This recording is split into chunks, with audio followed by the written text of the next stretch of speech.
बाकी सीएससी का cut off क्या जाता है, क्योंकि ये सारी चीजें आपको चॉइस फिलिंग बनाने के लिए बहुत जरूरी है। चॉइस फिल करते टाइम आपको इन सारी चीजों का बहुत ध्यान रखना पड़ेगा। कैसी कंपनी आई थी, 190 ऑफर मिला, जिसमें से 166 बच्चे इनके यहाँ से सीएससी के प्लेस्ड हुए, 19 लाख से ज्यादा का एवरेज पैकेज है। अब ये देख के तुम्हारा लाड टपक रहा होगा, मैं समझ रहा हूँ। 1094 में से 905 बच्चे प्लेस्ड हुए थे। So hello everyone, welcome back to STVG and this is Sandeep भैया फ्रॉम आईआईटी गुवाहाटी।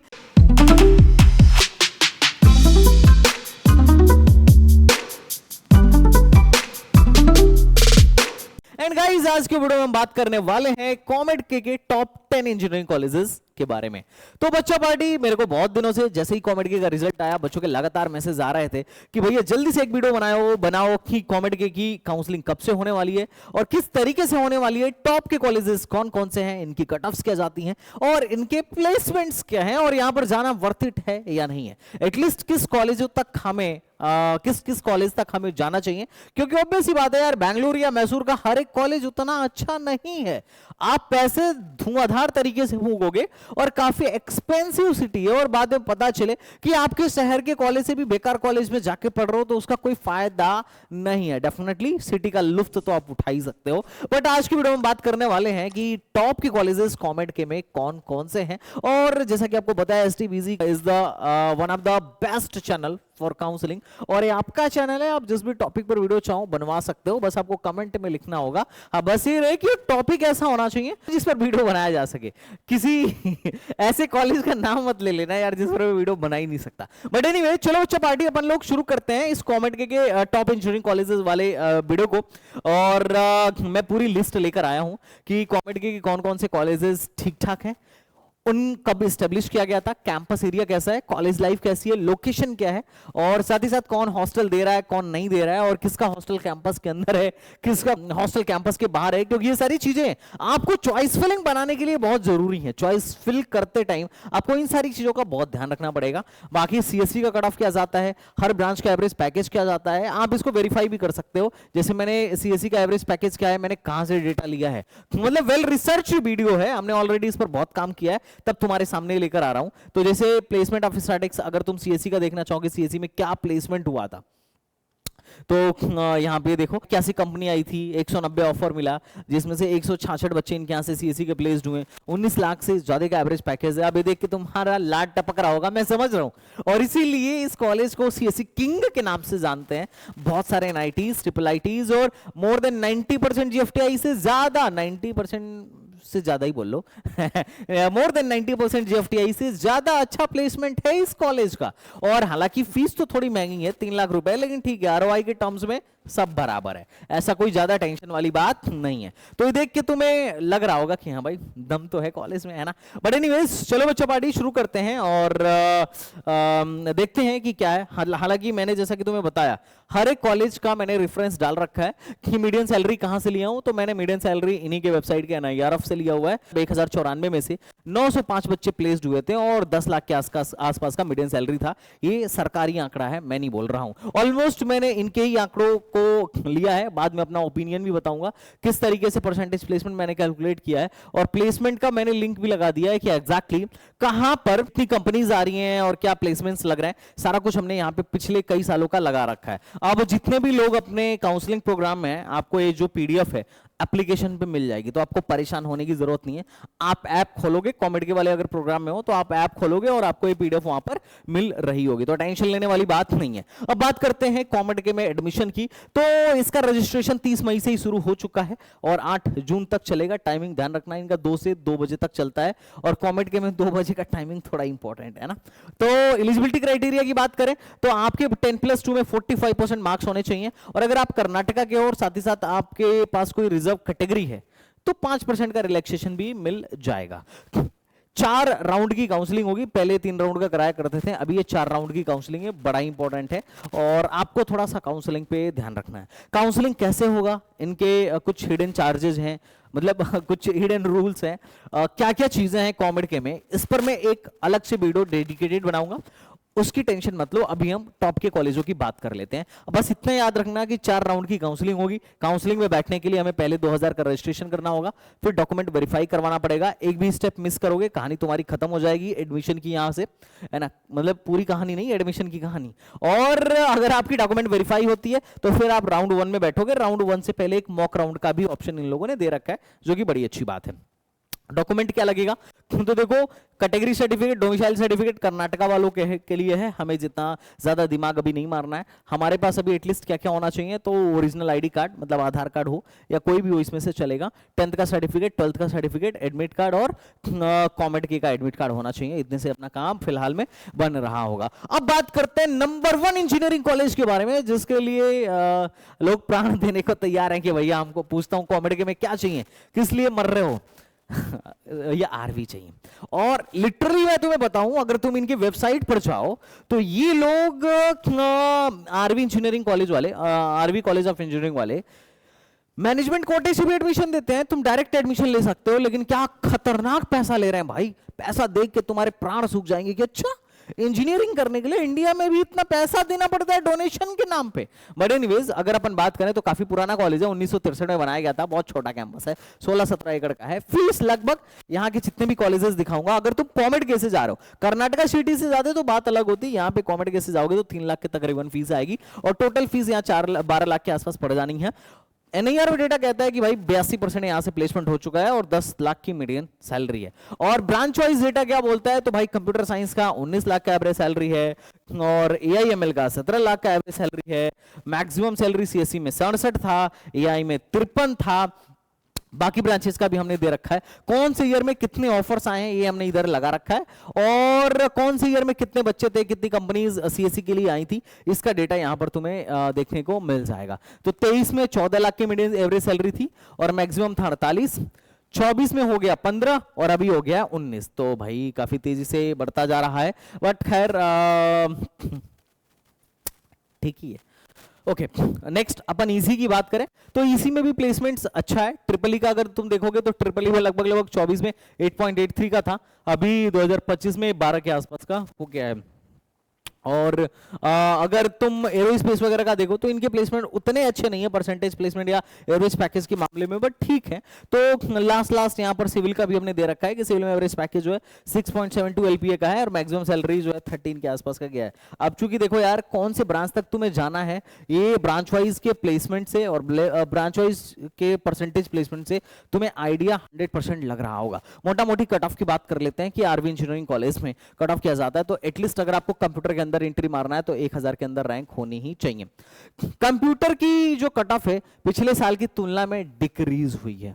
पिछले साल की तुलना में भाई कंप्यूटर साइंस की कट ऑफ जो है घटी है, लेकिन जब से इंडिया में लोगों को पता चला कि हाँ भाई सेमीकंडक्टर इंडस्ट्री काफी तेजी से बूम करने वाली है, इंडिया में सेमीकॉन आने वाला है, इलेक्ट्रॉनिक्स का फ्यूचर बड़ा ही ब्राइट है, तब से देखो लास्ट ईयर 2024 में इसका जो कट ऑफ था लगभग 4800 रैंक तक इलेक्ट्रॉनिक्स जैसे ब्रांचेस में एडमिशन मिला, और अभी मतलब ट्रिपल ई में 4800 रैंक तक एडमिशन मिला, और वही ट्रिपल ई सीधे 2424 पे आ गया। तो लास्ट जो एडमिशन हुआ सर्किटल फैमिली में वो लगभग 2500 के अंदर ही सारा का सारा निपट गया। और बाकी सिविल जो था लास्ट ईयर 37,000 पे बंद हुआ था, इस साल सिविल भी 20,000 के अंदर ही निपट गया। तो बाकी ब्रांचेस में कट ऑफ यहाँ पर घटी है। नेक्स्ट बात करते हैं MS Ramaiah Institute of Technology की। काफी बड़ा कैंपस है, आरवी या बीएमएस से अगर तुम कंपेयर करो तो इनका कैंपस काफी बड़ा है। हॉस्टल फैसिलिटी यहाँ पर भी अवेलेबल है। लोकेशन बेंगलुरु है और 1962 का एक कॉलेज है। इन्होंने एवरेज पैकेज 7.66 एलपीए का दिखा रखा है। ऑफर्स इनके काफी ज्यादा हैं, तुम्हें देखने को लग रहा होगा। और कंपनीज, अच्छी बात है बेंगलुरु के जो टॉप के कॉलेजेस है ना, यहाँ पर कंपनी 250, 300, 350 तक तो आ ही रही है इनके डेटा के हिसाब से। और इनके हिसाब से एनआईआर डेटा के हिसाब से 1117 बच्चे ग्रेजुएट हुए से और 908 बच्चे प्लेस्ड हो गए, और परसेंटेज प्लेसमेंट 77% के आसपास है, और मीडियम सैलरी 7 लाख के आसपास का आपको अपने को देखने को मिल रहा होगा। एडमिशन की बात करूं कि भाई कट ऑफ क्या जा रहा है, तो पिछले 2 साल का डेटा है। अगर तुम देखोगे तो पता चलेगा कि लास्ट ईयर जो एआईडीएस 3864 पे बंद हुआ था, वो अभी क्या है 3422 पे ही बंद हो गया। तो मोटा मोटी 3500 के अंदर ही सब कुछ निपट गया। और EI जो है लास्ट ईयर 11,455 पे बंद हुआ था, 2025 में 9,756 पे बंद हुआ। मतलब तुम डेटा देखोगे तो MS रमैया का कट ऑफ लास्ट ईयर की तुलना में 24 की तुलना में इस साल तगड़ा गया था। मतलब पिछले साल 24 में थोड़ा ज्यादा लो रैंक तक एडमिशन हो रहा था, 2025 में लोगों की चॉइस थोड़ी सी ज्यादा रही MS रमैया के मामले में। लेकिन अगर तुम बाकी ब्रांचेस का यहां पर देखोगे, जैसे बायोमेडिकल वगैरह का, तो ये 90,000 92,000 तक एडमिशन मिल रहा था, लेकिन पिछली बार 50,000 55,000 के अंदर ही एडमिशन दे होके निपट गया। इसके बाद का जो कॉलेज है that is the BMS college of engineering. Definitely अच्छा कॉलेज है। कभी MS रमैया से पहले बच्चों की चॉइस BMS हुआ करती थी। कैंपस काफी छोटा है, जैसे उसका 80 एकड़ का था, इसका तो काफी छोटा है, 81 एकड़ का ही है, लेकिन आजादी के पहले का कॉलेज है, 1946 का ये कॉलेज है। इसकी लोकेशन है बेंगलुरु। और अगर आप यहाँ पर देखो तो इन्होंने दे रखा है कि कौन से ब्रांच से कितने बच्चे प्लेस्ड हुए हैं और इनके पास टोटल कितना ऑफर था।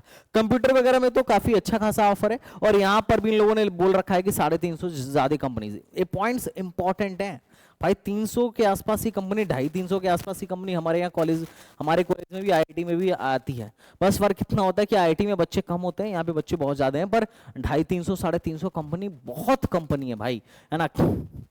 ओके अगर अपन बात करें यहाँ पर मीडियन सैलरी की, तो इनकी 10 लाख के आसपास की मीडियन सैलरी है।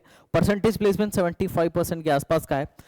और मुझे याद है कि 2022 में या 23 में कट ऑफ BMS का मतलब हाई जाया करता था, है ना। लेकिन इन्होंने सीटी इतनी ज्यादा बढ़ा दी कि इनकी कट ऑफ काफी अभी लो जाने लगी है। अगर फीस की बात करें तो लगभग 3 लाख के आसपास फीस लगने वाली है। तो फीस ऑलमोस्ट इनमें सब में एक ही जैसे लगने वाली है। इन लोगों ने साफ साफ लिख रखा है कि इन्होंने बहुत सारे MNCs के साथ, जैसे वॉल्वो हो गया, हवाई हो गया, TCS हो गया, HP हो गया, इनके साथ MOUs वगैरह साइन कर रखे हैं। बाकी यहां पर अगर आप देखो तो इन्होंने दिखा रखा है कि इनके पिछले 3 साल में हाईएस्ट पैकेज कितने रहे हैं, एवरेज सैलरी क्या रही है। तो इनके पिछले 3 साल के डेटा के हिसाब से लगभग एवरेज सैलरी ठीक ठाक रही है, 10-11 लाख के आसपास रही है ओवरऑल, इतनी सारी ब्रांचेस होने के बाद भी, जिसमें से आपको BT जैसी ब्रांचेस, बायोटेक जैसी ब्रांचेस भी देखने को मिल रही हैं। और नंबर ऑफ कंपनीज 383 इन्होंने दिखा रखी है ऑनगोइंग। जब इन्होंने ये प्लेसमेंट निकाला था तो दिखाया था कि अभी प्लेसमेंट चल ही रहा है और 383 कंपनीज अब तक आ चुकी हैं। तो ये बड़ी अच्छी बात है, बहुत ज्यादा कंपनीज होती हैं भाई। मतलब तुम सोचो, ये बोल रहे हैं हमें 365 दिन का 1 साल होता है, हमें कॉलेज तो चलता है उसमें 9 ही महीना, लगभग 9 मंथ के आसपास ही चलता है। मान के चलो 10 मंथ भी अगर तुम मान लो, तो लगभग हमारे पास होता है लेस देन 300 दिन। अब 300 दिन में 383 कंपनी बुला रहे हैं, तो इसका मतलब तुम समझो फाइनल ईयर में ही तो होता है। तो अभी क्या है कि एक दिन में मल्टीपल कंपनीज के एग्जाम चल रहे होंगे, तो ये बहुत ज्यादा नंबर ऑफ कंपनीज है। अगर तुम एक बार महसूस करोगे तो तुम्हें पता चलेगा। अगर BMS कॉलेज ऑफ इंजीनियरिंग की बात किया जाए इसके कट ऑफ की, तो पिछले 2 सालों का कट ऑफ है, और तुम्हें देख के पता चलेगा कि इसकी कट ऑफ डाउन जा रही है। मतलब 2023 का कट ऑफ निकालना, मतलब मेरी एग्जैक्ट पिछले साल वाली वीडियो देखना, उसमें मैंने 23 और 24 को कंपेयर किया था। तो 2023 की तुलना में 2024 का कट ऑफ लो गया, और 2024 की तुलना में 2025 का कट ऑफ और लो गया है। तो अभी देखते हैं कि 2026 में इस साल क्या होने वाला है। बाकी अगर अपन ये देखें, डेटा देखें, तो 2024 में 4284 पर बंद हुआ था, और AIDS 2025 में 5885 पे बंद हुआ, मतलब उससे लो रैंक पर बंद हुआ। और EC वगैरह जो है लगभग 8000 के तकरीबन बंद हो गया, उससे पहले 6800 पे ही बंद हुआ था।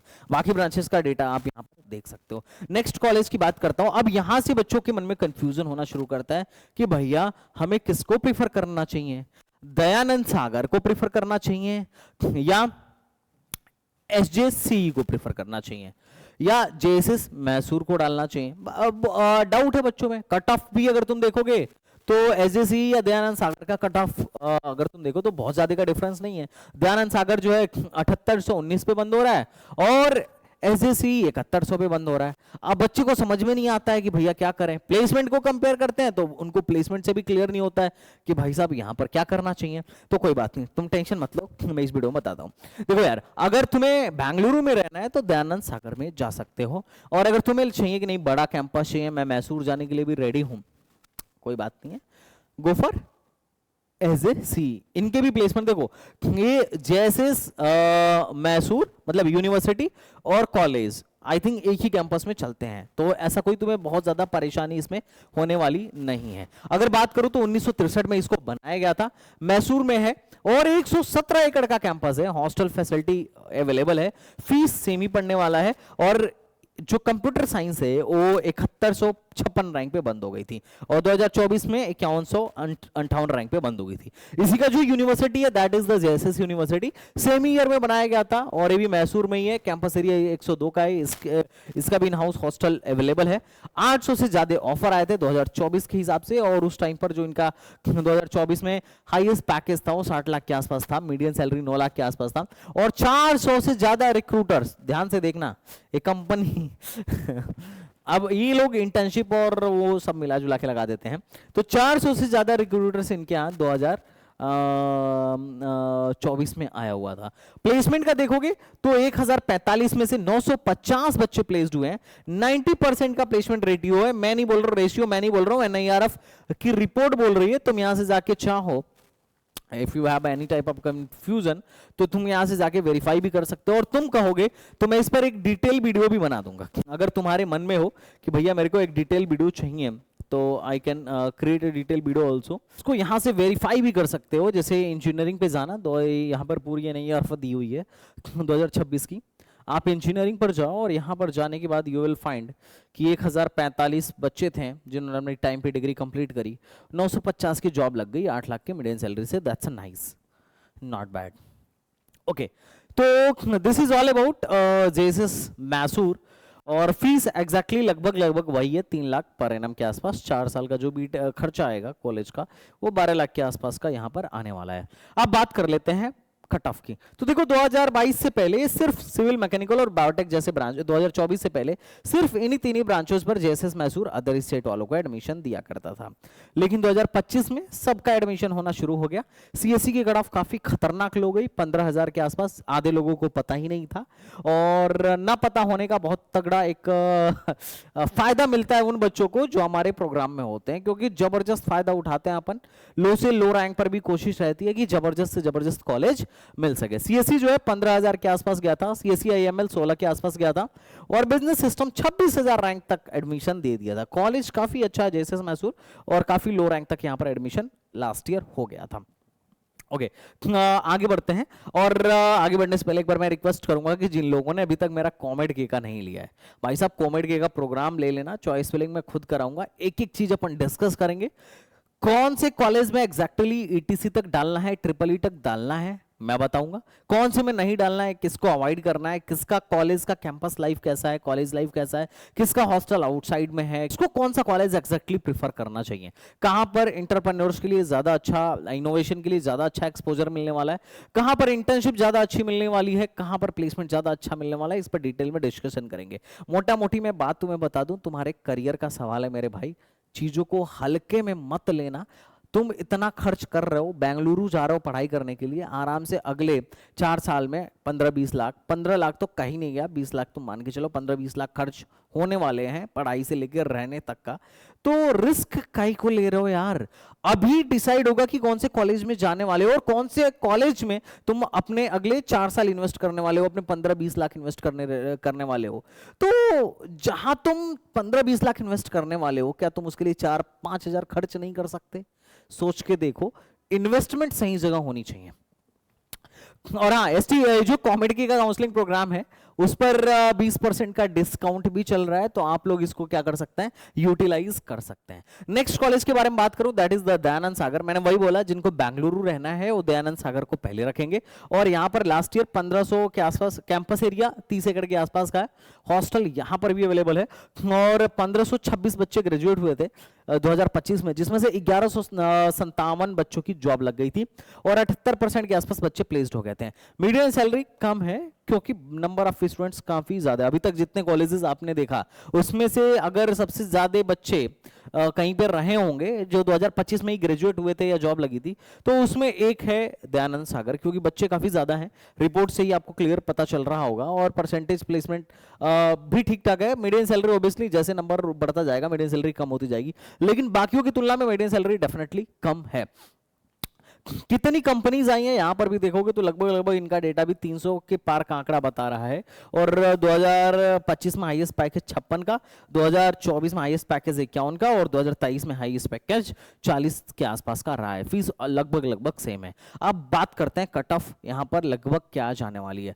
तो पिछले 2 सालों का मैंने लगभग यहां पर कट ऑफ डाल रखा है। जैसे अगर अपन बात करें ना सीएस विद डिजाइन का, तो 11,000 रैंक तक गया था। 2024 में 94 पे गया था, पिछले साल की तुलना में कट ऑफ डाउन गई थी। एआईएमएल जो है लगभग 2025 में 9600 रैंक तक गई थी, जबकि 24 में 7,000 के अंदर ही बंद हो गई थी। तो लगभग लगभग अगर आपकी 10-11,000 के बाहर भी रैंक है तो भी चांस है कि दयानंद सागर में एडमिशन हो जाए। जैसे आप आईओटी देखोगे तो 10,000 रैंक पर computer science with IoT internet of things होता है, तो इसमें भी एडमिशन हो रहा था। रोबोटिक्स एंड एआई में लगभग 12,000 रैंक तक एडमिशन हो गया था, तो काफी लो रैंक तक यहां पर एडमिशन हो जाता है। ईटीसी वगैरह में तो 30,000 रैंक तक यहां पर एडमिशन आपको देखने को मिल रहा होगा दयानंद सागर की अगर अपन बात करें तो। नेक्स्ट कॉलेज आता है अपना एनआईई मैसूर। ये भी मैसूर में है और 40 एकड़ का कैंपस है, इसके 2 कैंपस हैं। और अगर अपन बात करें तो इसको भी आजादी के पहले 1946 में ही बनाया गया था।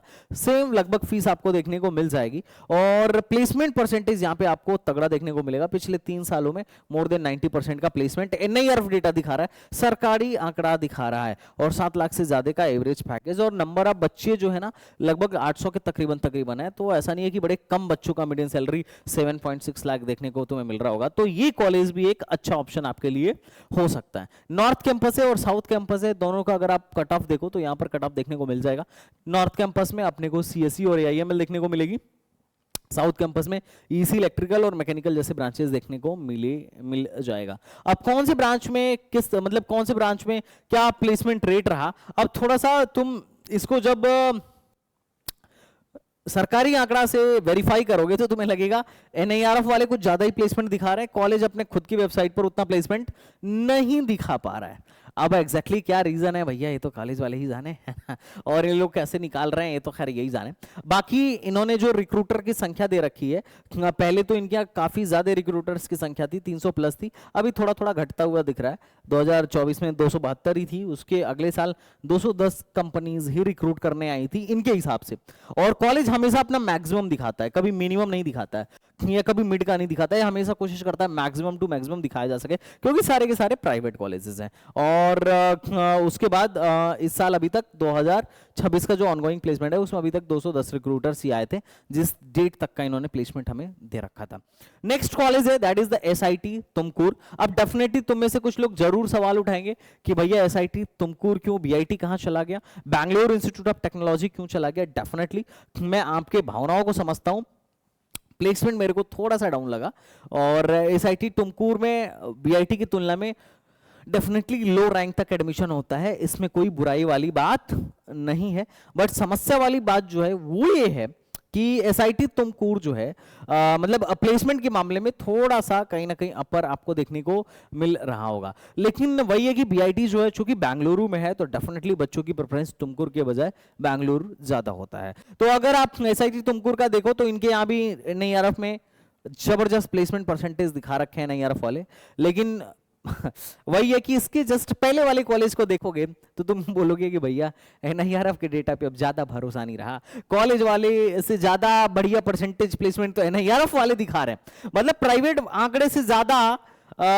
तो सरकारी आंकड़ा बता रहा है। प्राइवेट वाले बोल रहे हैं कि भैया हमारे यहाँ 74% का प्लेसमेंट है, सरकारी आंकड़ा बोल रहा है कि नहीं नहीं नहीं नहीं 95% का प्लेसमेंट है भाई, 95% का परसेंटेज प्लेसमेंट है। अब मैं इस पे क्या बोलूं, जबकि सरकारी आंकड़ा जानते हो कैसे कैलकुलेट करता है, कि मैं बता रहा हूं कैसे कैलकुलेट करता है। ऐसे कैलकुलेट करता है कि कितने बच्चे थे, उसमें से कितने पास हुए, और जो पास हुए उसमें से कितने का प्लेसमेंट लगा, कितने पास हुए उसमें से कितनों का प्लेसमेंट लगा, इस हिसाब से सरकारी आंकड़ा कैलकुलेट करता है ये लोग। और हायर स्टडीज वालों को तो कैलकुलेट भी नहीं करता, उनको तो अलग से लिखता है कि कितने लोग हायर स्टडीज के लिए गए। जबकि प्राइवेट आंकड़ा कैसे कैलकुलेट करता है, प्राइवेट कॉलेज कैसे कैलकुलेट करते हैं कि कितने बच्चे पास हुए उसमें से कितने प्लेसमेंट में बैठे हैं। अब मान लो 120 बच्चा या 100 बच्चा पास हुआ तो 100 में से 80 ही प्लेसमेंट में बैठा, 20 नहीं बैठा, तो अभी 80 में से कैलकुलेट करेंगे कि अच्छा 80 में से कितना बच्चा प्लेस्ड हो रहा है, तो बच्चा प्लेस कितना हुआ, अपान 80 मल्टीप्लाई बाई 100 करके परसेंटेज प्लेसमेंट निकालेंगे। तो मेरे हिसाब से तो सरकारी आंकड़े का और कम आना चाहिए, जो कि आईआईटीज वगैरह में देखोगे तो आईआईटीज वगैरह में सरकारी आंकड़ा के हिसाब से कम आता है। कॉलेज ज्यादा, कॉलेज के आंकड़े से, कॉलेज के आंकड़े में परसेंटेज प्लेसमेंट ज्यादा दिखता है, क्योंकि कॉलेज ऐसे कैलकुलेट करता है कि कितने बैठे थे उसमें से कितने प्लेस्ड हुए हैं। सरकारी आंकड़ा ऐसे कैलकुलेट करता है कि कितने पास हुए हैं और उसमें से कितनों की नौकरी लगी है। तो इस हिसाब से भाई प्राइवेट में मेरे को सरकारी आंकड़ा कुछ ज्यादा जमा नहीं, बट एनीवे सरकारी आंकड़े के हिसाब से एसआईटी तुमकुर में जबरदस्त परसेंटेज प्लेसमेंट है और 9 लाख 8.7 लाख की मीडियम सैलरी है, विच इज वेरी नाइस। बाकी तुम यहां पर देखो 2026 में अब तक अमेजॉन में हाईएस्ट पैकेज 46 लाख, 2025 में 32 लाख और 24 में 34 लाख के आसपास का गया हुआ है। एवरेज पैकेज आपको काफी शानदार देखने को मिलेगा। नंबर ऑफ कंपनी विजिट देखोगे तो लगभग इतने देखने को मिलेगी। अब तुम्हें मजे की बात बताऊं, यहां पर नंबर ऑफ कंपनीज पीछे के कॉलेजों की तुलना में कम है, जबकि ऑफर लगभग सिमिलर है। नंबर ऑफ कंपनी ज्यादा होने का मतलब है कि नंबर ऑफ प्लेसमेंट की अपॉर्चुनिटी ज्यादा होना, एकदम कट और क्लियर बात है और सीधा सीधा बात है। नेक्स्ट कॉलेज के बारे में बात करता हूं, that is the BIT Bengaluru. BIT Bengaluru की एनआईआरएफ वालों ने क्या मारी है, मैं प्रूफ के साथ दिखाता हूं। जैसे ये है बीआईटी बेंगलुरु, यहां पे एनआईआरएफ की लिंक है, ये है बेंगलुरु इंस्टीट्यूट ऑफ टेक्नोलॉजी। अब इसमें देखो एनआईआरएफ वालों ने क्या मारी है, इनके हिसाब से मीडियम सैलरी है 6.5, पिछले साल थी 5, और नंबर ऑफ ग्रेजुएट कितने हुए हैं, मतलब 1041 बच्चे ग्रेजुएट हुए, उसमें से मात्र 427 की जॉब लगी। मैं बात इंजीनियरिंग की कर रहा हूं, यहां पे इंजीनियरिंग की कर रहा हूं और प्रूफ के साथ दिखा रहा हूं, ऐसे हवाई फर्जी बातें नहीं कर रहा हूं। अब तुम्हें जब डेटा देखोगे तो बोलोगे भाई लग गए इनके, तो एनआईआरएफ ने तो बजा डाली है, मतलब एनआईआरएफ आंकड़े में तो इनकी पूरी बजी पड़ी है। बाकी इन्होंने जो अपने तरफ से जो कॉलेज ने, देखो ये सरकारी आंकड़ा है और बाकी ये सारा आंकड़ा प्राइवेट है। कैंपस काफी छोटा है और 124 कंपनी यहां पर विजिट की। हाईएस्ट पैकेज जो है, अब तुम्हें दिख रहा होगा कि एसआईटी तुमकुर को मैंने इससे ऊपर क्यों रखा, क्योंकि अगर तुम देखोगे तो लगभग एसआईटी तुमकुर में भी कितने बच्चे ग्रेजुएट हुए, 880, जॉब कितनों की लग गई, 870। यहां पर ग्रेजुएट होने वालों की संख्या क्या थी, ये ध्यान से तुम थोड़ा सा ना सुनना, यहां पर भी लगभग ग्रेजुएट होने वालों की संख्या थी 1041। तो पिछले कॉलेज की तुलना में यहां पर ज्यादा बच्चे ग्रेजुएट हुए, तो हमें एक्सपेक्ट कर रहे थे कि भीड़ ज्यादा थी तो नंबर ऑफ कंपनी ज्यादा होनी चाहिए, लेकिन एसआईटी तुमकुर में इनसे ज्यादा नंबर ऑफ कंपनीज आई थी, 220, 240 और 230 कंपनीज, 300 कंपनीज आई थी, जबकि इनके यहां 124 कंपनी ही इस सेशन में आई थी। 2024 वाले सेशन में 124 कंपनी विजिट की थी। तो इससे तुम्हें लग रहा होगा कि मैंने इसको नीचे रखा है, उसके पीछे का क्या लॉजिक है। एवरेज पैकेज इन्होंने बढ़िया दिखा रखा है 10 के आसपास का, लेकिन इन्होंने तो मीडियम सैलरी 5 साढ़े 6 के आसपास ही दिखा रखा है, तो जो कि बड़ा ही कम है बेंगलुरु जैसे सिटी के हिसाब से। अगर हम कट ऑफ की बात करूं बीआईटी की, तो देखो बीआईटी की कट ऑफ तो डेफिनेटली काफी तगड़ी जाती है अगर तुम देखो, और तुम्हें ये देख के महसूस भी होगा कि यार थोड़ा सा रिसर्च करके काउंसलिंग की जरूरत है। जैसे देखो एनआई मैसूर मैंने जो तुम्हें दिखाया, उसका प्लेसमेंट देखो और उसकी कट ऑफ देखो क्या खतरनाक। जबकि बीआईटी की अगर तुम देखो, बीआईटी की कट ऑफ 16 जा रही है, एनआई मैसूर की कट ऑफ 24 जा रही है, एसआईटी तुमकुर की जो कट ऑफ है 19 जा रही है। सीएससी की मैं कट ऑफ दिखा रहा हूं। तो लोकेशन की वजह से बहुत सारे बच्चे बेंगलुरु चले जाते हैं, लेकिन वो तुम्हें चूज करना है कि you are going only for location और समथिंग एल्स। तुम प्लेसमेंट्स वगैरह, नंबर ऑफ कंपनीज वगैरह, अपने ब्रांच का एग्जैक्टली प्लेसमेंट देख के जा रहे हो, campus area, campus life, college life, hostel life, ये सब देख के जा रहे हो, ये just you are going for कि ठीक है यार बेंगलुरु में रहना है, बेंगलुरु बीआईटी देख लेते हैं, दैट्स इट। तो अगर लास्ट बात करें तो एआईएमएल जो है 22,000 रैंक के आसपास में बंद हुआ था, रोबोटिक्स एंड एआई 30,000 रैंक के आसपास में बंद हो गया था, और वीएलएसआई वगैरह 42,000 रैंक तक गया था, और ईटीसी वगैरह में 51,000 रैंक तक एडमिशन हो गया था। बाकी 2024 की तुलना में 2023 में लो रैंक तक एडमिशन हुआ। 2024 में तो और इसके भाव आसमान छू रहे थे, 10,000 पे सीएससी बंद हो गई थी, जबकि 10,000 पे तो आज के टाइम में बेंगलुरु में बहुत अच्छे अच्छे कॉलेजेस मिल जाते हैं कॉमेड के, बट उस टाइम पे भाव छू रहा था, अभी काफी डाउन जा रहा है। नेक्स्ट बात करते हैं BMS institute of Technology and management का, नया है 2002 में ही बना हुआ है। जैसे बीएमएस इंजीनियरिंग कॉलेज है उसी तरीके से कि नहीं का बीएमएस आईटीएम भी है, और आरबी वालों का भी एक आरबी आईटीएम भी है। हॉस्टल फैसिलिटी अवेलेबल है, 25 एकड़ का कैंपस है, और फीस लगभग सेम लगने वाला है। ईयर ऑफ डेटा के हिसाब से 83% बच्चे यहां पर प्लेस्ड हो गए थे। मीडियम सैलरी कुछ खास नहीं है, 5.5 लाख के आसपास का है, और 50 बच्चे हायर स्टडीज के लिए यहां से गए थे। कट ऑफ की बात करोगे तो लगभग एआईएमएल 26 हजार के आसपास में बंद हो गया था और ट्रिपल ई 47,000 के आसपास में जाके बंद हो गया था। और 2024 की तुलना में 2025 में तो और लो रैंक तक एडमिशन हो गया था, तुम्हें यहाँ पर देखने को मिल रहा होगा। और इन्होंने तो खैर ये मेंशन नहीं किया कि कितनी कंपनीज आई थी, क्या हुआ था, बस इन्होंने एक बताया कि 1044 में से 841 बच्चे प्लेस्ड हुए, 33 एलपीए का हाईएस्ट सैलरी है, 76% के आसपास बच्चे जो है यहाँ से प्लेस्ड हो गए थे। बाकी नेक्स्ट कॉलेज के बारे में बात करें तो that is the RVITM, RV Institute of Technology and Management. ये अभी रिसेंटली स्टार्ट हुआ है 2019 में ही, और जो 2024 वाले बैच का डेटा है काफी थोड़ा सा इंप्रेसिव था। 115 बच्चे प्लेसमेंट के लिए एलिजिबल थे, जिसमें से 99 की जॉब लग गई। 85% का placement is a good placement. एक ISC करके ब्रांच है, ये मतलब इधर पॉपुलर है, बेंगलुरु में है। बहुत सारे कॉलेजेस तो अब धीरे धीरे इसको हटा रहे हैं, but that's a also nice branch. अगर तुम बात करोगे यहाँ पर तो ISC का भी एवरेज पैकेज 11 लाख के आसपास का है, और CSE का भी 12 लाख के आसपास का है। मीडियम सैलरी 11 लाख के आसपास आपको देखने को मिल जाएगी। तो ओवरऑल ये प्लेसमेंट रहा। AIML में यहाँ पर आराम से 24,000 रैंक तक, 25,000 रैंक तक एडमिशन हुआ। CSE और EC में भी 20-25,000 रैंक के आसपास में एडमिशन हो गया था। 2024 की तुलना में 2025 में बहुत लो रैंक तक एडमिशन हुआ। सीधे सीधे तुम यहां पर देख सकते हो 14,477 और 21,189 में बड़ा फर्क है। तो काफी तगड़ा फ्लक्चुएशन था, और इसके नीचे के जितने कॉलेजेस हैं उनमें काफी तगड़ा आपको फ्लक्चुएशन देखने को मिल जाएगा। तो आप सभी लोगों से बोलूंगा, जितने भी बच्चे इस वीडियो को अगर आप लास्ट तक पहुंचे हो, तो मैं बोलूंगा कि भाई साहब वीडियो अगर अच्छी लग रही हो तो कमेंट जरूर करना, और अगर अभी तक आपने मेरे कॉमेड के प्रोग्राम को नहीं बाई किया है तो डेफिनेटली भाई साहब ले लेना। We have the expert mentor in the India, and thank you so much. Programme लेने के लिए आप STBZ एकेडमी ऐप डाउनलोड करो, या फिर हमारे वेबसाइट पे भी जाके आप हमारे कोर्सेज को परचेज कर सकते हो। तो चलो बच्चे पार्टी, मिलता हूं नेक्स्ट वीडियो में, तब तक के लिए बाय बाय, टाटा एंड जय Hind. Thank you so much, thanks a lot.